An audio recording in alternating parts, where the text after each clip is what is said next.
Mike, spring is upon us. It's finally April, and you know what that means. National Park Week is here. Every April, the outdoors community celebrates National Park Week. And if you're making your way to some national parks this spring, then be sure to pack a Moon Travel Guide with you. We all know how time-consuming it is to research everything involved with planning a trip to a national park, from hiking trails to permits to campsites to accommodation. There's so much involved. Don't spend months endlessly searching, trying to build the perfect trip, when you can do it all with Moon Travel Guides. Moon Travel is the travel guidebook publisher for ethical and sustainable travel. They are committed to the national parks and ensure that all of their guides are up to date with the most recent and most helpful information for travelers. And if you find yourself headed to Wyoming, then be sure to include the newest, most updated edition of the Moon Travel Guide to Yellowstone and Grand Teton, hiking, camping, and wildlife. In this guide, outdoor expert Becky Lomax takes you through everything you need to see, know, and understand about these two neighboring parks. From trip planning, the best spots and times for geyser sightings, food recommendations, lodging, the best trail information for hiking trails, updated maps, this Moon Travel Guide to Yellowstone and Grand Teton has you covered. For more information and to purchase the Moon Travel Guide to Yellowstone and Grand Teton, be sure to visit moon.com. Let your heart be your compass. Let Moon be your guide.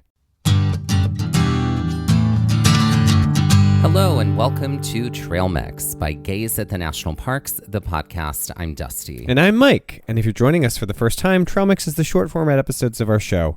While our long format episodes explore one hiking trail in one national park, one park at a time, Trail Mix allows us to dive deeper into things we didn't get to cover in our long format episodes, including interviews, history, science, and environmental justice. That's right. And today's Trail Mix is a very special Trail Mix because we've talked about it for a long time, and that is that we are gluttons for punishment, in that we love to still get on our feet and walk a million miles even when we have rest Already days. walked a million miles. Right. Yeah. And when we went to the Pacific Northwest to hike Olympic and Mount Rainier, we spent 3 days in Seattle afterwards, and We didn't rest at all.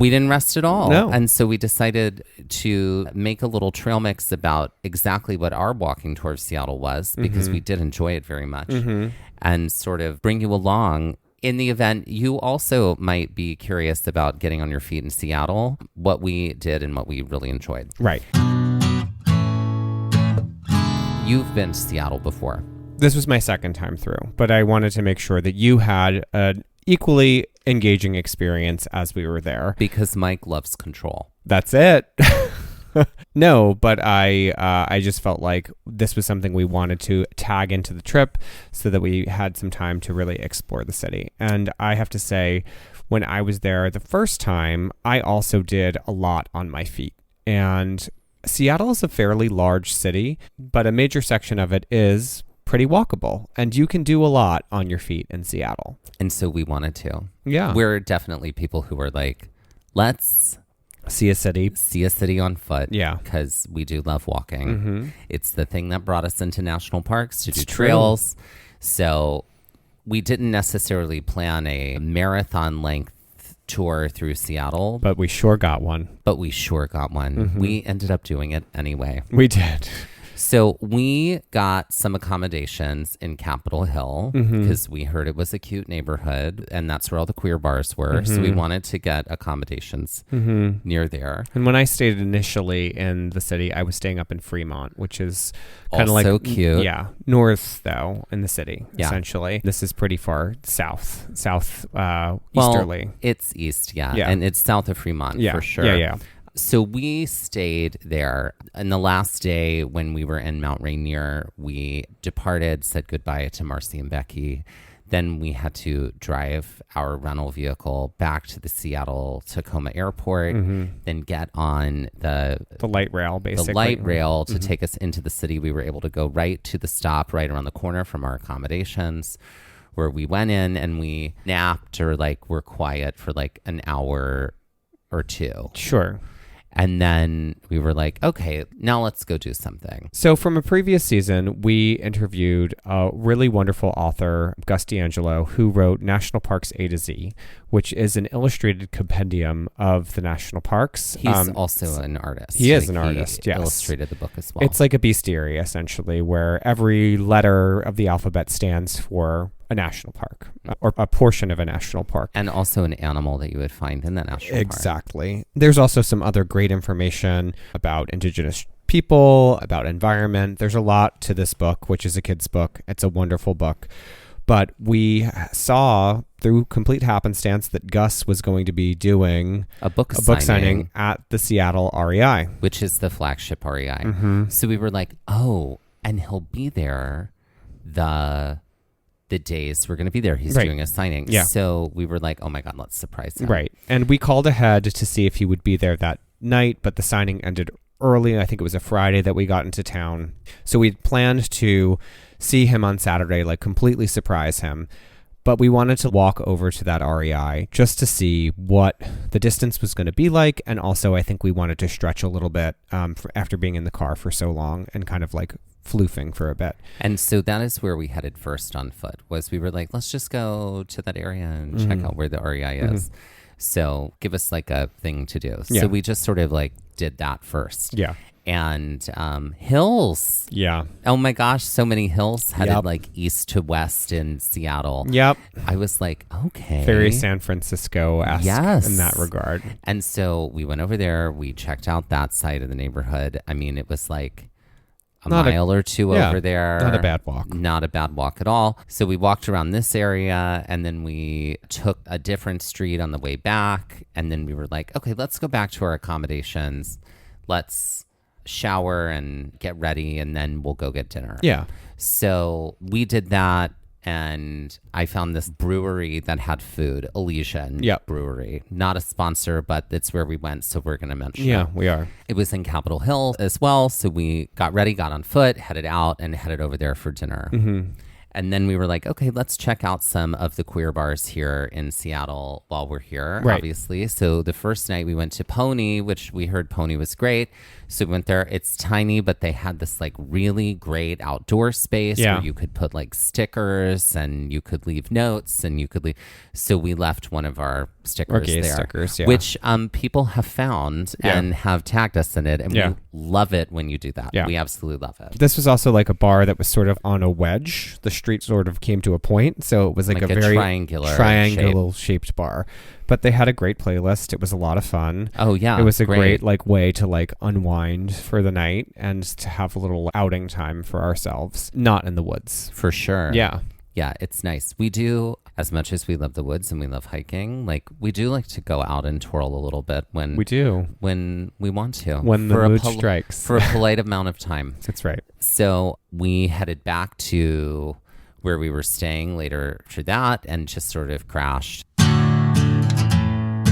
The next day we were like, okay, let's make a big day of this. Let's make a big day. Like we wanted to make a full day of like really seeing Seattle. Mm-hmm. So first stop was back to the REI. Mm-hmm. So we go back to the REI. And we spot Gus. We had talked to one of the managers too, and we had tried to see if that manager was there. I believe you had that phone conversation. And they were like, oh no, he's out on a run right now. REI was doing runs with, I believe it was like a pet run, right? They were like running a with community dogs. Group. Yeah, they were running with dogs. So they were out on a run. But we spotted Gus, completely surprised him. We had some stickers for him and some merch that we just happened to have. And then we like just had a great time chatting, and we told him that we had planned to kind of like walk around and see the city, but we had asked if he was around later for dinner.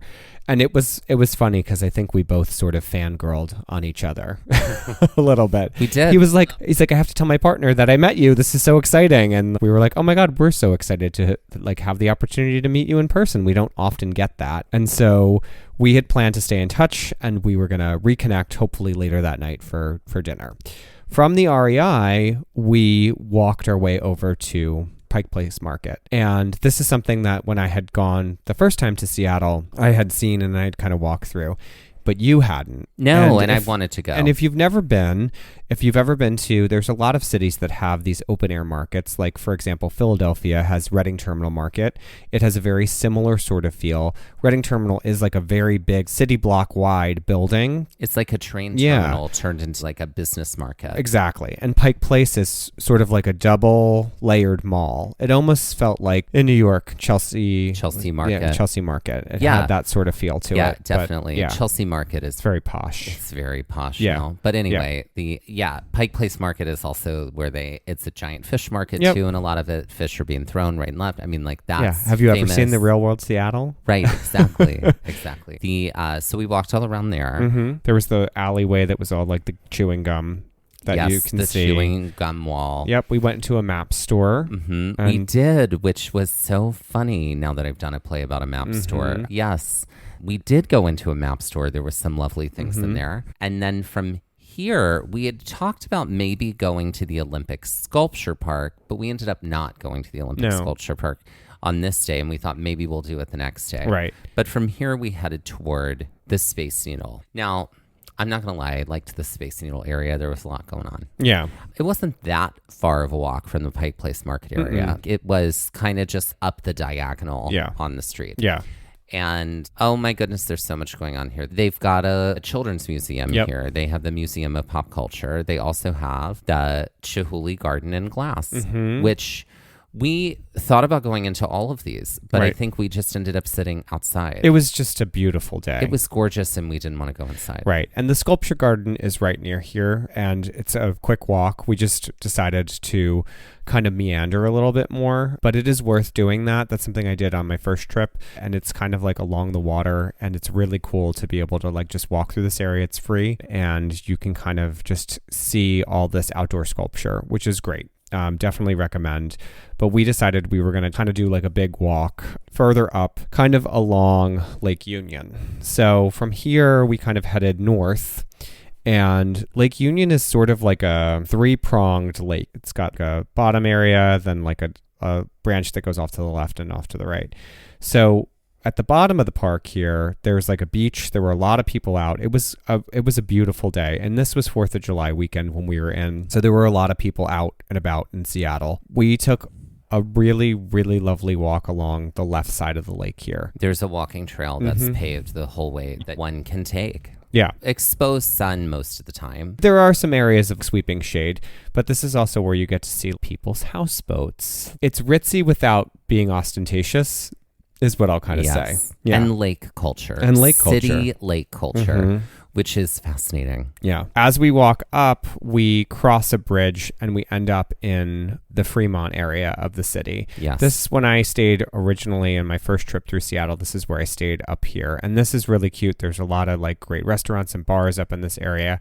And there is a cider house that is called Schilling Cider House that you can get just a whole bunch of different types of cider. Like you can do flights of cider. Cider flights, yeah. And it was real good. It was really also really recommended. Also from here, because Fremont has the Fremont Troll. The troll under the bridge who's trapping on my bridge. So we walked up to this overpass, essentially, that has a sculptural troll that's gigantic. Underneath it, it's like an iconic part of Seattle, landmark, essentially. So we walked up and saw the troll, which this is like a very shady area here. And then essentially headed right back down to where the cider house was, which is essentially across the bridge and like right over the bridge. And right here is where we got a spectacular view of Mount Rainier. Again, it like was really, amazing. really cool. Yeah, to see the mountain from that far, especially having been there for 2 days prior to. Hey y'all, it's Dusty and Mike with exciting news. That's right, it's our episode finder. It's all about making finding our episodes even easier. Want to find more episodes about hikes in Shenandoah? With over 10 episodes across 2 separate seasons, it would have involved a lot of scrolling and searching. Now, with our episode finder, you can find all those episodes with a few easy clicks. That way, finding an episode on Yosemite from season 1 is just as easy as finding an episode on Zion, Yellowstone, and Haleakala, all all in separate seasons. With over 275 episodes in 35 different national parks, our episode finder will add ease when finding out more about hikes in these spaces. But it's not just about hikes by national park. We've categorized our entire library so you can find hikes by state, hikes by terrain, and hikes by difficulty. And all of our Trail Mix episodes are there too, so you can easily find our science-based episodes, interviews, and more. Planning a trip to Colorado and want to hear more about our adventures there? Want to grunt it out on some really tricky trails or learn more about glaciers, grasslands, and mountains? Just click the link in our show notes or on our Instagram bio, and it pops right up. You can also head directly to our website and look for the episode finder at the top of the navigation bar. Conquer one hike in one national park, one park at a time, with just a few clicks with our episode finder. Happy trails!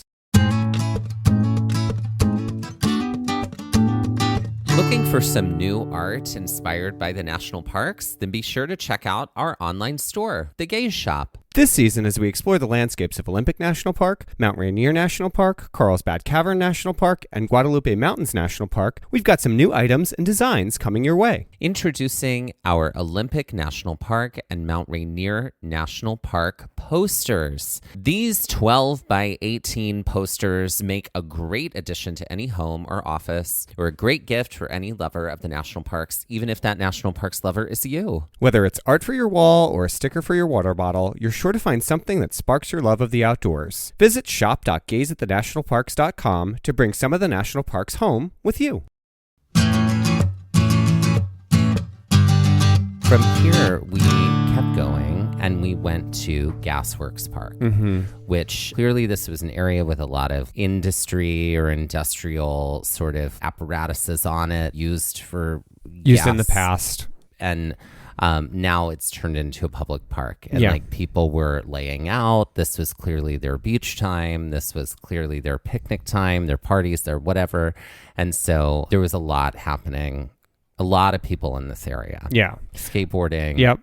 We definitely spent some time just like enjoying the sun here and kind of walking around the gasworks structure that's remaining. It's all pretty rusted at this point, which gives an interesting backdrop. You can see there are sometimes, I think when I was there the first time, you can see seaplanes land in Lake Union. In the lake. Yeah. That's so Which fun. is really cool. This was a really lovely spot to take in some time. Now, this is a heavy walk from where we started to up here. We're Yeah. probably bordering on over 10 miles for this day so far. Right. It's somewhat flat at Yeah. times, but But there are hills. parts of Seattle with a lot of hills. So from here, from Gasworks, we ended up going exactly the same way back down the west side of the lake. Right. So we didn't end up in East Lake. There's a neighborhood called East Lake. We didn't end up over there, but we did come back this way. And then we make the loop up around the bottom of Lake Union. So that's the South Lake Union area. And Capitol Hill is just east of that. So we just head right back into Capitol Hill,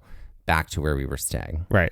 because we were tired. We were tired. This was like nap time for sure. And then at this point, we were texting with Gus to figure out where to go. We were like, hey, let us know a place in your area and we'll come, have We'll dinner walk over over to there. you. Yeah. And he was like, you know what? I don't really know this area I'm staying in. I'm happy to come to yours if there's a better place near you.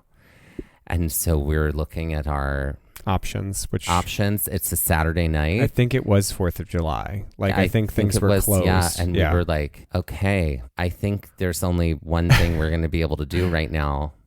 And that is go back to Elysian Bar and Brewery to have dinner. And so we did. We committed the cardinal rule of eating at the same place twice when on vacation. But also it's like, we enjoyed it. It was good. It was convenient and had everything we needed. Yeah. It was like, why not? So we did. We went there. We met up with him there and we had a lovely dinner there. Yeah, it was great. It was lovely to like just reconnect and have a longer amount of time to talk. We talked parks. We got to, explore a little bit of like our just history of like how we got to know each other and just in general what his work is like outside of publishing books and basically how long it took to kind of get to that point. We obviously talked a lot about this in our interview with him, but he told us a little bit more about what it's like to be published and how that process all goes together.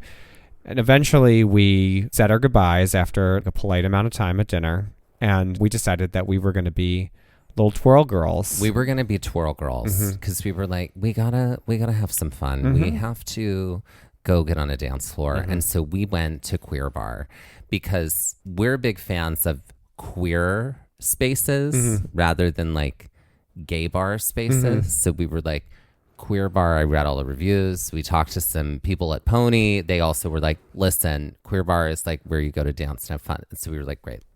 So that is where we went. And it was so much fun. Yeah. The DJ was amazing. Yeah. We had such a great time. We were there for, I don't remember how long we were there. I mean, I remember, no, I remember plenty. Thank you very much. For reasons. No, I remember everything. Thank you. And, but oh my gosh, it was so much fun. Yeah, it was a lot We of were fun. there like right when the DJ started. And so the dance floor was pretty empty. And then, I don't know, it took maybe 20 minutes. Yeah. And it got pretty full after that. It did. It's funny. I do feel like we will forever say like before Chapel Roan and after Chapel Roan. This was before Chapel Roan music. And so we were like. BCR. Yeah, there it is. Before Chapel Roan. There it is. And then ACR. Yeah. So yeah, we had a wonderful time. Yeah.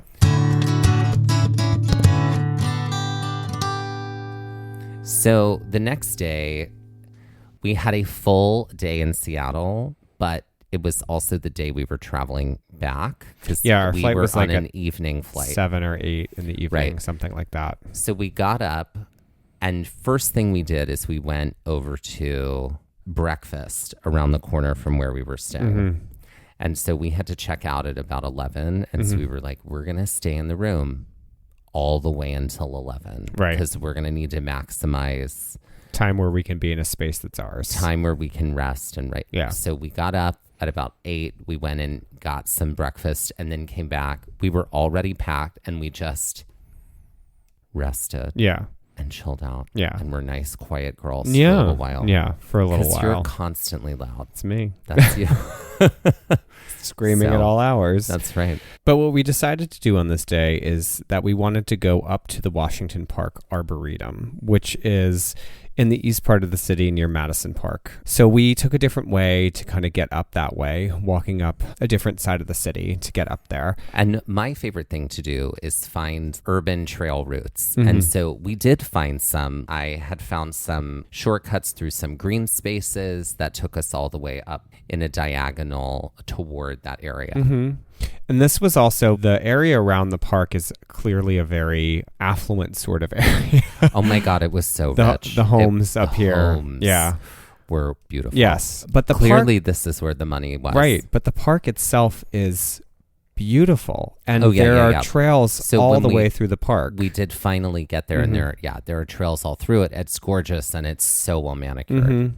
And there's a lot that you can kind of loop. You can do like a big loop. There's like a Japanese garden area. They have placards for all the different trees that are in the park, so you can kind of identify everything. This was like a great way to spend the day in like an urban park, considering that we had spent most of our time on this trip in national parks. Yeah. And to really have that experience within the city. Because, yeah, the city itself was great, but there was only, we didn't really want to spend time inside as much as we could. We wanted to be outside. So we spent a healthy amount of time here walking through the park, and we eventually start our way back down through the city through another route. So what we did, we left the Arboretum after walking a lot of those trails, and we got onto East Madison Street, which diagonally cuts through sort of the mostly grid sort of layout of most of Seattle, and it cuts through in a southwesterly direction toward the center of the city. And so we got on there and we were like, okay, great, let's head that way. And so we started heading that way. And then as we were chatting and talking, looking at all the homes, looking at all the everything, we were like, you know, someone told us that underground tour, the Seattle Underground Tour is a good idea. Let's just look. And we looked online and there happened to be tickets. So Because again, we had a lot of time to kill. This Had a is lot still of early time. afternoon. So we're talking like I think we had to check out at 10. So we checked out at 10. I think we're talking like it's like 1 o'clock right now. and there was like a 3:00 tour Yeah. or something like that. And we got tickets for that. And so we walk and we were like, okay, let's find, a spot to eat on the way there. So we grabbed lunch on the way Uh-huh. and like had a moment to like actually sit again because we had done more walking than I think either of us had anticipated across the 3 days. And we've just added it to like all the walking we've done the previous week. Right. I think we're at marathon number 3 or 4 at Probably. this point. Yeah. And we were tired, but we did from there go do the underground tour. Right, which is in sort of the old part of the city, essentially. Yes. Yeah. The downtown. The downtown, yeah. The underground tour was unexpectedly very, very cool. And fun. And fun. Great tour guide. The guide was great. You literally you're hearing the history of the city and how the city, through wacky public planning, like how buildings now, like the first story is underground. How, like, in order to cross the street, you had to climb down ladders. Like, you'd cross Right. the street, but you'd have to climb down a ladder to get to the first story of the building based Yeah. off of how they did the streets. It was a fascinating glimpse into Because Seattle. Essentially, a lot of Seattle's built on top of old Seattle Mhm. because of mudslides. Mm-hmm. So it was a fascinating way to like learn the history of the city, but you also did go through underground passages, which It was cool. was very, very cool. There was a moment where we were up top and Mhm. he was like, look at this thing in the sidewalk, this Yeah. stained glass. And then later on the tour, you're underneath that literal spot Yeah. that they were talking about. Yeah. So it was a great way for us to like, I think, encapsulate our time by getting the history of the city at the end of it. Sort of like when we were in Iceland going And to the last thing we did was the Perlan. Perlan Museum to get the Yeah. history of Iceland. What a way to wrap it up. Let's end this trail mix the way we end all of our episodes with some Jeopardy style trivia. Great. Okay, Mike. So are you ready? I've put together some Seattle walking tour inspired trivia. Great. I am So ready. this is called Seattle Walking Tour Rhyme Time. Beautiful. Okay, great. Are you ready for 100? If you looked up in the sky and didn't see the tall point, but instead saw a giant insect in an astronaut suit, it might be called this. So it's one of the things we saw on our Yeah, no, walking I know tour. it's Space and Needle. It rhymes. Uh-huh. But I'm trying to think of like, so is it Space Beetle? There you go. Okay, great. It's just one of the words. Just one of the words. Great. I was like, what would the what would the space become? For 200, if instead of looking into the distance and seeing an enormous mountain / active volcano, instead you saw a giant source of spring water, you might be seeing this. What is Fount Rainier? That is correct. For 300, if instead of going under the street to hear the history of Seattle, you went above the street and did a walking tour of all the areas under your feet that shake during a rainstorm, you might be on this. That shake during a rainstorm. A rainstorm. Things that occur in storms. What is the Thunderground tour? Thank you. Thunderground tour. Mm-hmm. Okay. For 400, if you went to this neighborhood north of Lake Union to see the troll under the bridge, but instead you left feeling unusual and you began expressing it in a dry way, you might have this. Oh, I don't know. We were trying to go for what is Fremont droll Oh, Fremont Droll. Okay. instead of troll. Got it. And finally, Okay. if you were walking through this open air business center where they throw fish, but instead they were throwing you around, it would be called this. My fantasy. What is the Mike Place Market? There you go.